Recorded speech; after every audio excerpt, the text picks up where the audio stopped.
তাহলে আজকে আমরা যে টপিকটা নিয়ে ডিসকাস করব সেটা হচ্ছে আমাদের ইলেকট্রোম্যাগনেটিক ইন্ডাকশন।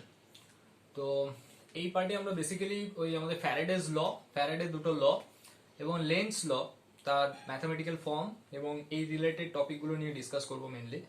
তো প্রথমে ইলেকট্রোম্যাগনেটিক ইন্ডাকশন কনসেপ্টটা জানার আগে আমাদের যে কথাটা জানতে হবে সেটা হচ্ছে আমাদের ম্যাগনেটিক ফ্লাক্স জিনিসটা কি।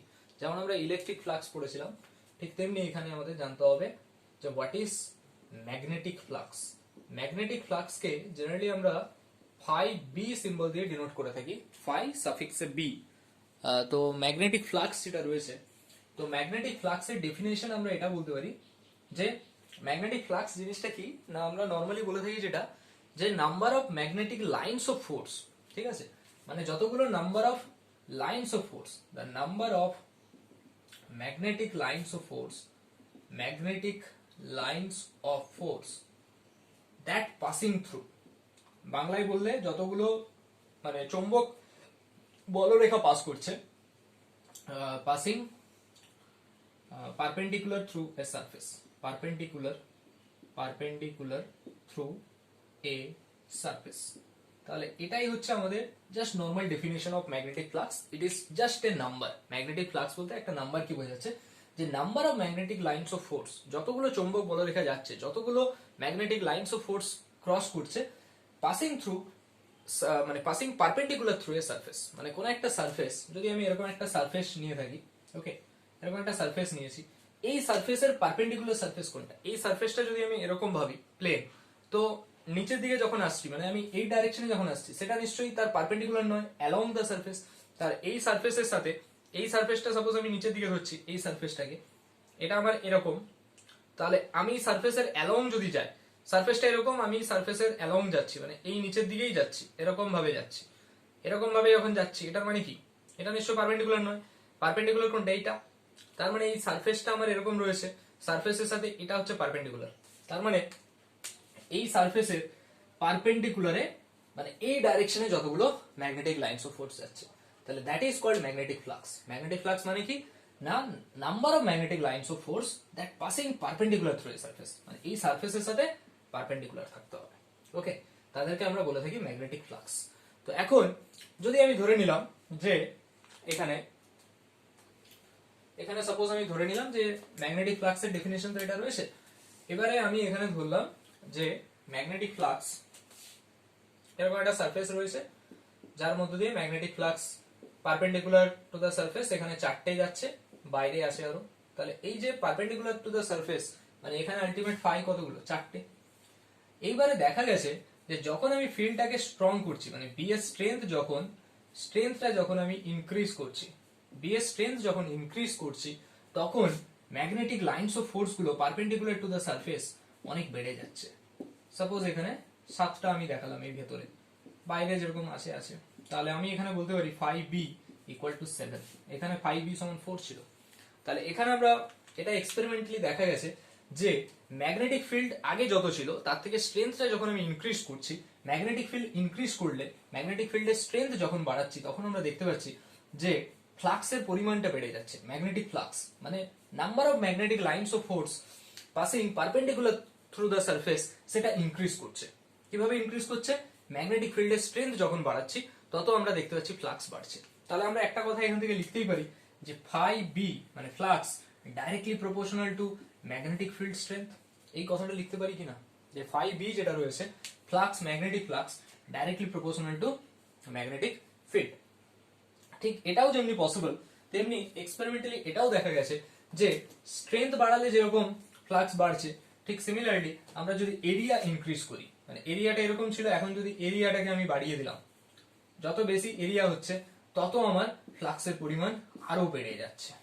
ঠিক আছে, মানে যত এরিয়া বাড়ছে তত আমার ফ্লাক্সটা বাড়ছে। তাহলে এখানে সাপোজ 5b রয়েছে কতগুলো, 1 2 3 1 2 3 4 5 6 7 8 8টা 9টা রয়েছে। তাহলে ফ্লাক্সের পরিমাণ এখানে দেখতে পাচ্ছি বাড়ছে। তাহলে আমরা এটাও বলতে পারি ম্যাগনেটিক ফ্লাক্স যেরকম ম্যাগনেটিক ফিল্ডের স্ট্রেংথের সাথে ডাইরেক্টলি প্রপোর্শনাল, তেমনি এরিয়ার সাথেও ডাইরেক্টলি প্রপোর্শনাল থাকছে। তাহলে এই দুটো কনসেপ্টকে কাজে লাগিয়ে আমরা কি এটা লিখতে পারি না যে magnetic flux directly proportional to B multiply A. আমরা এখান থেকে এটা লিখতেই পারি যে ম্যাগনেটিক ফ্লাক্স ফাই বি যেটা রয়েছে সেটা directly proportional to B, again phi B proportional to A, so we can write phi B proportional P A, তাই না? কনস্ট্যান্টের ভ্যালুটা 1 হয়, তাহলে আমরা বলতে পারি ফাই বি সমান বি ইন্টু এ। কিন্তু নর্মাল ফর্মুলা যেগুলো আমরা বইতে দেখে থাকি সেটা হচ্ছে B A cos theta, phi B equal to B A cos theta. তো সেটা কস থিটা কোথা থেকে অ্যারাইজ করছে, তো কস থিটা কোথা থেকে অ্যারাইজ করছে এটা যদি আমরা দেখতে চাই তাহলে এখানটা দেখো যে কস থিটা কোথা থেকে আসছে। এখানে যদি আমি যে কোনো একটা সারফেস নিলাম, সাপোজ এরকম টাইপ অফ একটা সারফেস রয়েছে যেখানে এরিয়া ভেক্টর, এরিয়া একটা ভেক্টর কোয়ান্টিটি এখানে, তো এরিয়া ভেক্টরের ডাইরেকশন আমরা বলতে পারি area vector is always perpendicular to the surface, perpendicular to the surface. তার মানে এরিয়া ভেক্টর এরকম সারফেসের সাথে পারপেন্ডিকুলার রয়েছে। ম্যাগনেটিক ফিল্ডের ডাইরেকশন সাপোজ আমি এদিকে ধরলাম কোথাও একটা এরকম, যেটা এরিয়া ভেক্টরের সাথে থিটা অ্যাঙ্গেল করছে। ম্যাগনেটিক ফিল্ডের ডাইরেকশন এরিয়া ভেক্টরের সাথে থিটা অ্যাঙ্গেল করছে। তাহলে আমরা যেটা ম্যাগনেটিক ফ্লাক্স বলছি, ম্যাগনেটিক ফ্লাক্স মানে কি হবে, তাহলে এরিয়া ভেক্টরের ডাইরেকশন মানে ফ্লাক্স যেটা হচ্ছে magnetic lines of force perpendicular through the surface. তাহলে এই বি এর এই দিকের কম্পোনেন্টটা কত, এরিয়া ভেক্টরের দিকে কম্পোনেন্ট হচ্ছে বি কস থিটা, আর এই ডাইরেকশনের কম্পোনেন্ট হচ্ছে বি সাইন থিটা। তাহলে আমি যদি ফ্লাক্স দেখি, সেই ফ্লাক্স মানে কোনটা, এই কম্পোনেন্টের উপর ডিপেন্ড করবে না, B cos theta multiply A. কেন, ফ্লাক্স হচ্ছে magnetic lines of force passing perpendicular through the surface. তাহলে আমরা এখানে এটা লিখতে পারি কি যে phi B equal to B cos theta multiply A, তাই না? Area vector multiply magnetic field, magnetic ফিল্ডের সেই কম্পোনেন্ট যেটা এই ডাইরেকশনে এর দিকে যাচ্ছে। তাহলে আমরা এটাকে বলতে পারি ফাই বি সমান বি কস থিটা, মানে আমরা বলতে পারি এ বি কস থিটা বা বি এ কস থিটা, যাই বলো না কেন, কারণ এরা তো কমিউটেটিভ প্রপার্টি মেনে চলে। তাহলে আমরা এখান থেকে বলতে পারি ফাই বি সমান বি ডট এ ভেক্টর। এটা আমাদের হিউজ ইম্পর্টেন্ট একটা ফর্মুলা যেটা আমাদের কাজে লাগে। তো phi B it is a scalar quantity, scalar quantity. এখানে হচ্ছে যেহেতু ডট প্রোডাক্টের আনসার একটা স্কেলারই দেবে, আর দুটো ভেক্টরের প্রোডাক্ট যেটা ডট প্রোডাক্ট একটা স্কেলার প্রোডাক্ট, স্কেলার মানে কোয়ান্টিটি আসছে। তাহলে phi B equal to scalar quantity. এখন ফাই বি সম্পর্কে আমরা যদি এসআই ইউনিট বলি, ফাই বি এসআই ইউনিট সেটা আসছে ফাই বি মানে বি ডট এ, মানে বি মানে আসছে tesla multiply metre square, tesla multiply metre square, বা সেটার আরেকটা নাম হয় সেটাকে আমরা ওয়েবারও বলে থাকি। কি বলে থাকি?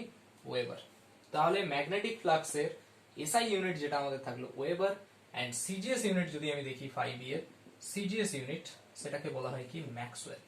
ম্যাক্সওয়েল হচ্ছে সিজিএস ইউনিট, এবং এখান থেকে একটা রিলেশন থাকে 1 weber equal to 10 to the power 8 Maxwell. 1 weber সমান কত? 10 টু দি পাওয়ার 8 ম্যাক্সওয়েল। এখন পরীক্ষার জন্য খুব ইম্পর্টেন্ট একটা প্রশ্ন যে ম্যাগনেটিক ফ্লাক্সের ডাইমেনশন ফাইন্ড আউট করো। তাহলে দেখো ডাইমেনশন ফাইন্ড আউট করতে গেলে আমাদের যে রিলেশনটা জানা দরকার যে ফাই বি সমান উই নো ফাই বি সমান বি এ কস থিটা। তাহলে বি কে আমরা কিভাবে লিখতে পারি? এফ ইকুয়াল টু আমরা জানি Q into V cross B, তার মানে কিউ ভিবি সাইন থিটা। তাহলে আমরা ভি এর জায়গায় বি টাকে লিখতে পারি B equal to F by Q V into sine theta. লিখতে পারি বি এর জায়গায় কত লিখতে পারি? F by Q V sine theta multiply A মানে হচ্ছে area into cos theta. Cos theta আর সাইন থিটার কোনো ডাইমেনশন হবে না, তাহলে ওটা ডাইমেনশন লেস কোয়ান্টিটি, তাহলে ওটাকে আমি লিখলাম না। ফোর্স মানে কি? M L T minus 2 multiply area মানে এল স্কোয়ার, কিউ মানে হচ্ছে I T I into T, আর ভি মানে হচ্ছে এল টি মাইনাস 1। এটাকে সলভ করলে যা আসবে সেটাই আসবে 5 এর ডাইমেনশন। তাহলে আমরা এখান থেকে 5 এর ডাইমেনশন খুব ইজিলি ক্যালকুলেট করতে পারবো বাই ইউজিং দিস ফর্মুলা। এরপরে আমরা যে টপিকটা রয়েছে আমাদের সেটা হচ্ছে ফ্যারাডের কিছু এক্সপেরিমেন্ট ছিল, সেই ফ্যারাডের এক্সপেরিমেন্ট গুলো সম্পর্কে আমরা জানবো।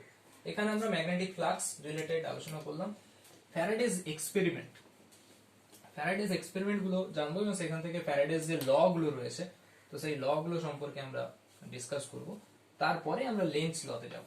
তো এটাই আজকের আমাদের চ্যাপ্টারের মূলত অংশ, যে ফ্যারাডের ল গুলো সম্পর্কে জানা। তো ফ্যারাডে এক্সপেরিমেন্ট কি করেছিলেন এবং সেই এক্সপেরিমেন্টের রেজাল্ট কি ছিল? Faraday's experiments. তাহলে Faraday's experiments and their results. Faraday's experiments কিরকম ছিল না, তিনি কি করেছিলেন না, এটাকে বলা হচ্ছে কি ইনওয়ার্ড ম্যাগনেটিক ফিল্ড, তাই তো। ম্যাগনেটিক ফিল্ডের ডাইরেকশন যদি আমি ক্রস দিয়ে বোঝাই সেটাকে আমরা ম্যাগনেটিক ফিল্ড ইনওয়ার্ড বলে থাকি, আর যদি ডট দিয়ে বোঝাই সেটা মনে হচ্ছে বাইরের দিকে বোঝায়, তাই তো। এটা আমরা জানি, এটা আমরা 4 নম্বর চ্যাপ্টারে পড়েছিলাম। তো এইখানে ম্যাগনেটিক ফিল্ডের ভ্যালুটা যদি কনস্ট্যান্ট রাখা হয়, কি বললাম, ম্যাগনেটিক ফিল্ড যদি কনস্ট্যান্ট রাখি তখন কোন রকম, আচ্ছা এর ভেতরে আমি একটা কয়েলকে রাখা হয়েছিল, ফ্যারাডেজ এক্সপেরিমেন্টে বলছে যে একটা ইনওয়ার্ড ম্যাগনেটিক ফিল্ড যেটা কিনা আলটিমেট ভ্যারি করছে, বি কনস্ট্যান্ট রাখলে কোন রকম ইনডিউস কারেন্ট ভেতরে তৈরি হচ্ছে না।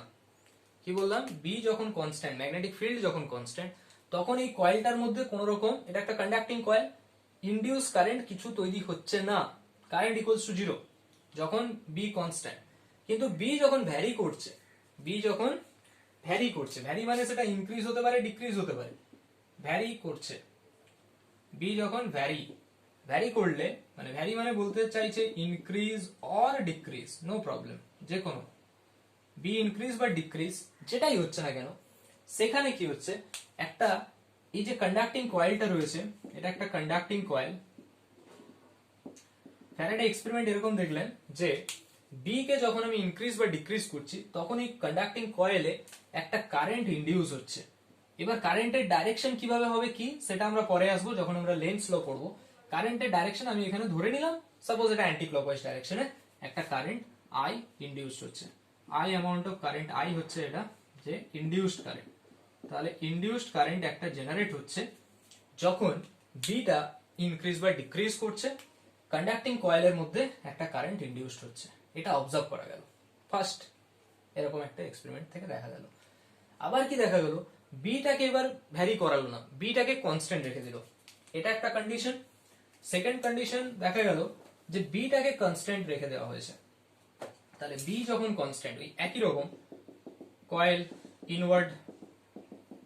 ইনওয়ার্ডে ম্যাগনেটিক ফিল্ডটা কনস্ট্যান্ট, যে কন্ডাক্টিং কয়েলটা রয়েছে তার রেডিয়াসটাকে বাড়িয়ে দেওয়া হয়েছে, রেডিয়াস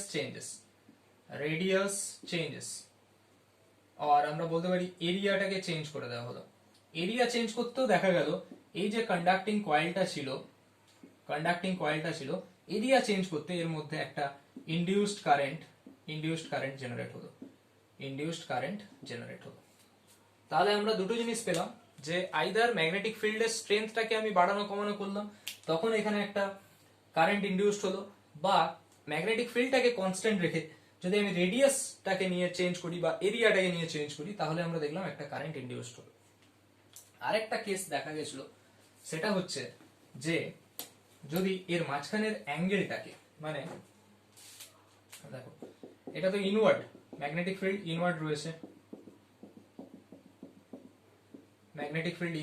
তো ম্যাগনেটিক ফিল্ড এই একই রকম কনস্ট্যান্ট রয়েছে, ম্যাগনেটিক ফিল্ড কনস্ট্যান্ট, এরিয়াটাও এখানে কনস্ট্যান্ট। এখানে কি করেছে, এই যে কন্ডাক্টিং কয়েলটা রয়েছে, দেখো এরিয়া ভেক্টরটা কিরকম রয়েছে, এরিয়া ভেক্টরটা পারপেন্ডিকুলার টু দ্য সারফেস না, ম্যাগনেটিক ফিল্ড ভেতর দিকে যাচ্ছে, magnetic field into the plane of the board, মানে ম্যাগনেটিক ফিল্ডের ডাইরেকশন ইনওয়ার্ড।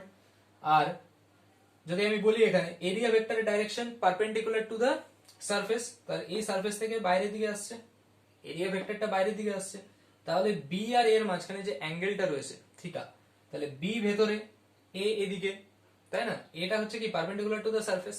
তাহলে অ্যাঙ্গেলটা যখন এটাকে রোটেট করা হচ্ছে, যখন এটাকে কয়েলটাকে যখন রোটেশন হচ্ছে, কয়েলটা যখন when the conducting coil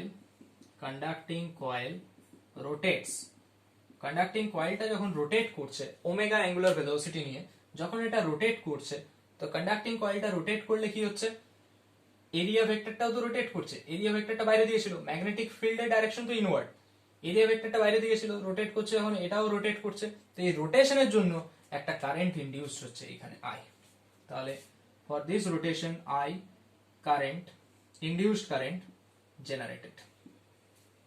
তাহলে আমরা তিনটে কন্ডিশন পেলাম যে ইনডিউসড কারেন্ট আমরা কখন কখন পাচ্ছি, যে induced current we get induced current in following cases। কি কি কেসে আমরা পাচ্ছি ইনডিউসড কারেন্ট?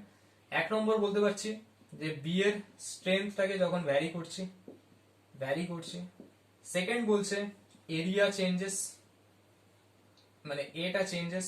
আর থার্ড হচ্ছে দ্য অ্যাঙ্গেল থিটাটা যখন চেঞ্জেস করছে, angle between B and radius vector, মানে এটা যখন ওমেগা অ্যাঙ্গুলার ভেলোসিটি নিয়ে মুভ করতে থাকছে তখন তো বি মানে তো ইনওয়ার্ড আর এ মানে আউটওয়ার্ড, এদের অ্যাঙ্গেলটা রোটেট করছে মানে এরিয়া ভেক্টরটা রোটেট করবে, তার মানে অ্যাঙ্গেলটা চেঞ্জ হচ্ছে, বি আর এর মাঝখানে যে অ্যাঙ্গেল থিটা সেই অ্যাঙ্গেলটা চেঞ্জ হচ্ছে। তার মানে আমরা পেলাম যে কারেন্ট ইনডিউসড হচ্ছে বি ভ্যারি করলে বা এরিয়া ভেক্টর ভ্যারি করলে বা থিটা ভ্যারি করলে বা এদের মধ্যে যে কোনো দুটো করলে বা তিনটে করলে।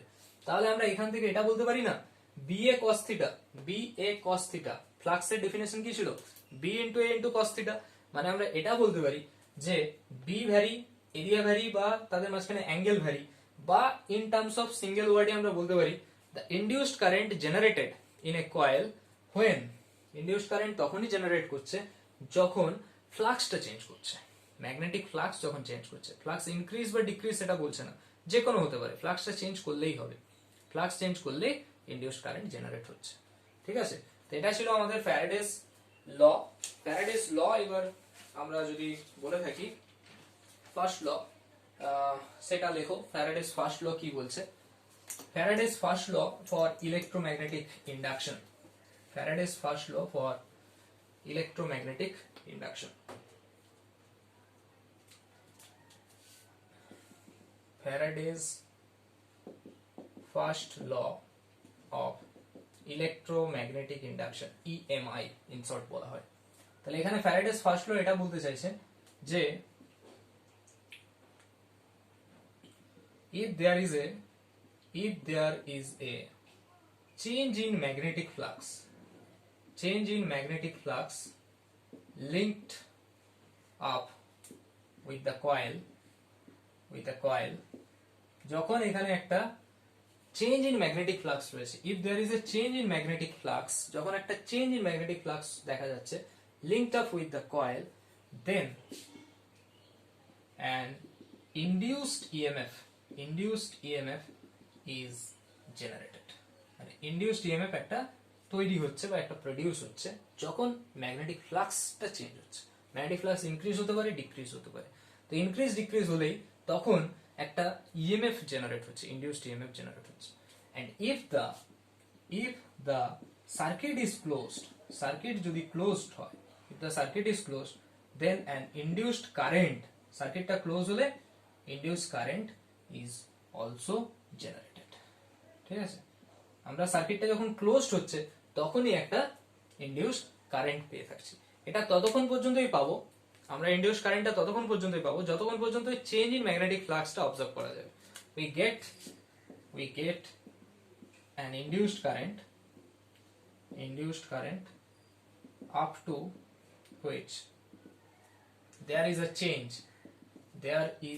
change in magnetic flux, মানে যতক্ষণ পর্যন্ত ম্যাগনেটিক ফ্লাক্সের একটা চেঞ্জ হবে ততক্ষণ পর্যন্তই আমরা ইনডিউসড কারেন্টটা পেয়ে থাকবো। ইনডিউসড কারেন্ট আমরা ততক্ষণ অবধি পাবো যতক্ষণ পর্যন্ত there is a change in magnetic flux, মানে যেখানে চেঞ্জ নেই সেখানে আমরা পাবো না ওটাকে। মানে যখন চেঞ্জ হচ্ছে না, মানে স্টেডি হয়ে গেছে, তখন আমরা সেখানে কোনো রকম ইনডিউসড কারেন্ট জেনারেট হবে না। ঠিক আছে, তো এটাকে যদি আমরা অন্যরকম ভাবে একটু বোঝার চেষ্টা করি, সেটা হচ্ছে এরকম টাইপের। দেখো, এটা ফার্স্ট লয়েরই অন্যরকম ফর্মে এটাকে বোঝানোর চেষ্টা করছি। ধরো এরকম একটা কয়েল আছে, এটা একটা গ্যালভানোমিটার রয়েছে, এটা একটা কয়েল, এখানে একটা আমার ম্যাগনেট রয়েছে, বার ম্যাগনেট, নর্থ পোল আর সাউথ পোল। তাহলে নর্থ পোল মানে ম্যাগনেটিক লাইনস অফ ফোর্স গুলো নর্থ পোল থেকে বাইরের দিকে বেরোবে, সাউথ পোল মানে কি ভেতর দিকে তারা ঢুকবে, নর্থ থেকে সাউথের দিকে যাবে, এখানেও নর্থ থেকে তারা সাউথের দিকে যাবে। এটা তো ক্রাইটেরিয়া যে নর্থ পোল থেকে বেরোবে লাইনস অফ ফোর্স গুলো, সাউথ পোল থেকে এন্টায়ার করবে। তাহলে এখন দেখো, এই যে বার ম্যাগনেটটাকে যদি আমি কয়েলের কাছে নিয়ে আসি, বার ম্যাগনেটটা যখন কয়েলের কাছে নিয়ে আসছি, মানে এটাকে মুভমেন্ট হচ্ছে, তো বার ম্যাগনেটটাকে আমি যখন কয়েলের কাছে নিয়ে আসছি, কেননা একটু যখন দূরে থাকছে এই লাইনস অফ ফোর্স গুলো বাইরের দিক দিয়ে আসছে, এটা বাইরের দিক দিয়ে বেরিয়ে যাচ্ছে, যখন এটা কাছে আসছে তখন কি হবে, বেশি পরিমাণে লাইনস অফ ফোর্স এর ভেতর দিয়ে যাবে, এর ভেতর দিয়ে যত এরা কাছে থাকবে লাইনস অফ ফোর্স গুলো বেশি করে যাবে, মানে বেশি ফ্লাক্স যাবে, তার মানে ইনডিউসড কারেন্টটা আমি এখানে জেনারেট হবে। কেন না, এটা যখন মুভমেন্ট হচ্ছে তার মানে কি হচ্ছে, ফ্লাক্সের একটা চেঞ্জ হচ্ছে না, এই পয়েন্টে যতগুলো ফ্লাক্স পাচ্ছিলাম এটাকে যখন আমি কাছে নিয়ে আসলাম তখন আমি ফ্লাক্সের পরিমাণ অনেক বেশি পাবো, মানে ফ্লাক্সের চেঞ্জ হচ্ছে, তার মানে একটা ইনডিউসড কারেন্ট জেনারেট হবে। কারেন্টের ডাইরেকশন কোন দিকে আমি বলছি না, কারেন্টের ডাইরেকশন আমি এদিকে ধরলাম আই ড্যাশ, কারেন্টের ডাইরেকশন আমি লেন্স লতে পাবো। মোটামুটি একটা কারেন্ট আমার এখানে ইনডিউসড কারেন্ট তৈরি হবে। কেন তৈরি হবে? বিকজ যে ফ্লাক্সের একটা চেঞ্জ হচ্ছে, যখন আমি সামনে নিয়ে আসছি তখন একরকম চেঞ্জ হচ্ছে, বা এটাকে যখন আমি দূরে নিয়ে যাচ্ছি তখন আমার নাম্বার অফ ফ্লাক্স আরো কমে যাবে। এটা এইখানে যতগুলো ফ্লাক্স আছে, সাপোজ 4টে আছে, এটাকে যখন আমি কাছে নিয়ে আসবো 10টা পাবো, আরো বেশি পাবো। যখন এটাকে দূরে নিয়ে গেলাম, সাপোজ এক্সাম্পল আমি সেখানে একটা কি দুটো পেলাম, তার মানে ফ্লাক্সের যে চেঞ্জ, এই যে 4 থেকে 10 বা 4 থেকে 1 বা 2, এই যে চেঞ্জটা, সেই চেঞ্জের জন্য আমার একটা কারেন্ট জেনারেট হবে। সেই কারেন্টটাকে বলা হচ্ছে কি ইনডিউসড কারেন্ট। তার মানে আমরা এখানে ফ্যারাডেস যে ফার্স্ট ল, সেটাকে আমরা অন্যভাবে বলতে পারি যে if there is a relative motion, আমরা যে ডায়াগ্রামটা প্লট করেছি সেখানে আমরা বলতেই পারি যে if there is a relative motion, মানে যখন একটা রিলেটিভ মোশন থাকছে between magnet and the coil, between coil and the magnet, magnet যেটা ছিল আর কয়েলটা, এদের মাঝখানে যখন একটা রিলেটিভ মোশন থাকছে, মানে আমি কয়েলটাকে ম্যাগনেটের দিকে নিয়ে যেতে পারি, ম্যাগনেটটাকে এই পাশে আনতে পারি, যখনই রিলেটিভ মোশন থাকছে দেন, তার মানে কি রিলেটিভ মোশন মানে একটা ফ্লাক্সের change, then there is a change in magnetic flux, magnetic ফ্লাক্সের চেঞ্জ হচ্ছে। So an induced EMF is generated, তার মানে তখন একটা EMF generated হচ্ছে, and if the circuit is closed then an induced current is also generated. If the circuit is closed then induced current is also generated. এটা ততক্ষণ পর্যন্তই হবে যতক্ষণ পর্যন্ত এই মুভমেন্টটা পসিবল হবে, রিলেটিভ মোশনটা থাকবে বা ম্যাগনেটিক ফ্লাক্সের চেঞ্জটা দেখা যাবে, ততক্ষণ পর্যন্ত আমি ইনডিউসড কারেন্ট পাবো, আদারওয়াইজ কারেন্ট পাবো না। ঠিক আছে, এটা ছিল Faraday's first law of electromagnetic induction. এরপরে আমরা যে টপিকটায় যাব সেটা হচ্ছে Faraday's second law of electromagnetic induction. What is Faraday's second law? তাহলে ফ্যারাডেস সেকেন্ড লতে আমরা এরপরে আসবো যে what is Faraday's second law of electromagnetic induction. তাহলে এখানে যদি আমরা বলি Faraday's second law of electromagnetic induction, Faraday's second law এটা বলা হয় দ্য ম্যাগনিটিউড অফ, কি বলা হচ্ছে, the magnitude of induced EMF, induced EMF মানে যেটাকে আমি ই সিম্বল দিয়ে ডিনোট করতে পারি, the magnitude of induced EMF is directly proportional to the rate of change of magnetic flux, rate of change of magnetic flux কি বলা হলো, the magnitude of EMF মানে EMF এর যে ম্যাগনিটিউড E, সেটা ডাইরেক্টলি প্রপোর্শনাল থাকবে কার সাথে, rate of change of magnetic flux. Magnetic flux মানে কি, phi তো রেট অফ চেঞ্জ মানে বলতে চাইছে phi b বাই t, মানে আমরা এটা বলতে পারি del phi by del T, del phi by del T. ঠিক আছে, তাহলে এখানে কনস্ট্যান্টের ভ্যালুটা 1 হলে এটাকে আমরা লিখতে পারি del phi B by del T, E equals to, এটাকে আমরা অ্যাকচুয়ালি মড ভ্যালুতে নিচ্ছি, আমরা শুধুমাত্র ম্যাগনিটিউড যেহেতু নিচ্ছি, ই ম্যাগনিটিউড সমান del phi B by del T. এটাকে যদি আমরা ইনস্ট্যান্টেনিয়াস ভ্যালুতে নিই, ই ইনস্ট্যান্টেনিয়াস